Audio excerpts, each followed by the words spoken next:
Le projet du City a été commandité par EDF à la fin des années 60 pour faire un service interrégional de traitement de l'information. La ville nouvelle d'Orléans-la-Source, qui se présente comme une ville nouvelle à l'époque, se veut une cité pilote du XXIe siècle. Le projet d'Orléans est confié à l'équipe de l'atelier de Montrouge. Ils ont l'occasion, juste après la livraison en 1965 du premier bâtiment des Moulineaux, de réaliser une œuvre ex nihilo, donc conçue autour du programme novateur dont on a mesuré un peu les tenants et aboutissants dans le premier projet. De prime abord, quand on regarde le bâtiment, on a l'impression qu'il est assez simple, quand on le voit par son plan monolithique. Quand on arrive sur le site, on est interrogé par ce qu'on découvre, qui est un vaste vaisseau de béton brut, aux façades articulées par des brises-soleil en béton préfabriqué, qui introduisent une modulation qui crée des jeux d'ombre et lumière sur la façade. Si on s'approche, on découvre que derrière cette première peau, il y a une seconde peau de verre qui est rythmée par des ondulations de menuiserie verticale peinte en bleu.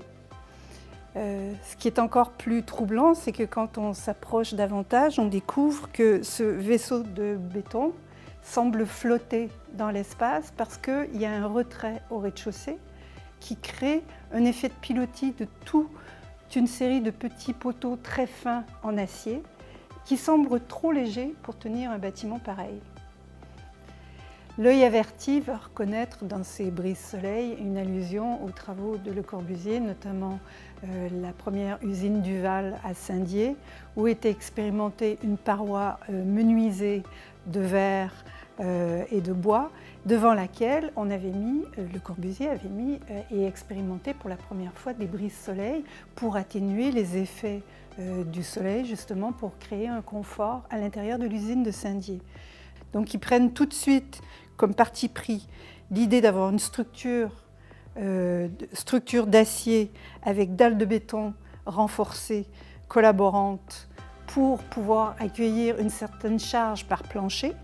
Mais après, dans le bâtiment, ils vont disposer des grandes zones d'affectation en fonction des différents usages au temps T de la commande.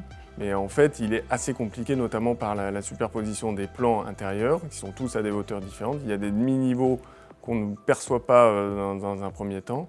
Mais quand on le regarde en coupe, tous les niveaux sont à des hauteurs différentes. Et on a aussi cette notion de plan en ellipse, c'est-à-dire que le plan fait à chaque fois un quart de rond et n'est jamais le même d'un étage à l'autre. La présence de l'eau, qui est un élément important et qui avait à l'origine un rôle technique, parce que ces bassins servaient au refroidissement des ordinateurs. Aujourd'hui, il est extrêmement important, sa conservation est extrêmement importante parce qu'elle fait partie de l'œuvre totale du City, d'autant plus qu'il y a les fameuses boules de l'œuvre de Kowalski qui flottent dans le bassin. Donc cet ensemble est indissociable, le site, le bâtiment et le bassin. Il faut toujours se nourrir de ce que j'appelle peut-être la grammaire du bâtiment, c'est-à-dire aller au-delà de la forme et de voir ce qui fait l'essence du lieu. Et j'ai l'impression que, encore une fois, ce programme nous donne l'opportunité d'être dans le prolongement d'une démarche que j'espère l'atelier Montrouge ne renierait pas. L'atelier de Montrouge est constitué de 4 architectes qui se sont rencontrés à l'École des Beaux-Arts dans l'immédiate après-guerre, Jean Renoudy, Pierre Riboulet, Jean-Louis Verret et Gérard Tournauer. Ils vont attacher une importance à l'expression de la matière. Il n'y aura pas de faux semblants, il n'y aura pas de plaquage, il n'y aura pas de peinture de faux vrai. Il va y avoir le béton brut, l'acier, le verre, le bois, d'où l'expression du brutalisme qui rejoint cette idée d'art brut où on parle de la vérité des choses. Ici, ils veulent mettre en scène cette dimension de bâtiment-machine. Un bâtiment-machine, mais qui soit également une machine à émouvoir. Une machine à émouvoir par son esthétique, par son expressivité, et qui interroge et qui magnifie finalement sa fonction. Dès l'origine du projet, les architectes avaient pensé à apporter de la lumière au centre du bâtiment. Comme c'est un bâtiment qui est assez épais en plan, toute la partie centrale nécessitait d'avoir de l'éclairage. Et pour cela, ils avaient imaginé des puits de lumière protégés par des skydomes. Donc ça, c'est un des éléments qu'on a repris également dans le projet, en enlevant les skydomes, qui nous permettent d'apporter de la lumière et de l'air dans les parties communes. On a un travail justement un peu sculptural entre l'intérieur et l'extérieur. Donc du coup, c'est des vues, c'est des interfaces entre les espaces à vivre, intérieur et extérieur. L'idée de gommer un peu la façade, que les salons se trouvent sur les espaces extérieurs. Donc c'est une vraie richesse justement et on l'aperçoit dans le projet original. Et le fait d'avoir un projet d'habitation, là aussi, lui donne une nouvelle dimension. On a appelé ça « Habiter une œuvre d'art ». Donc c'est une vraie force du projet. Ça, c'est le premier point.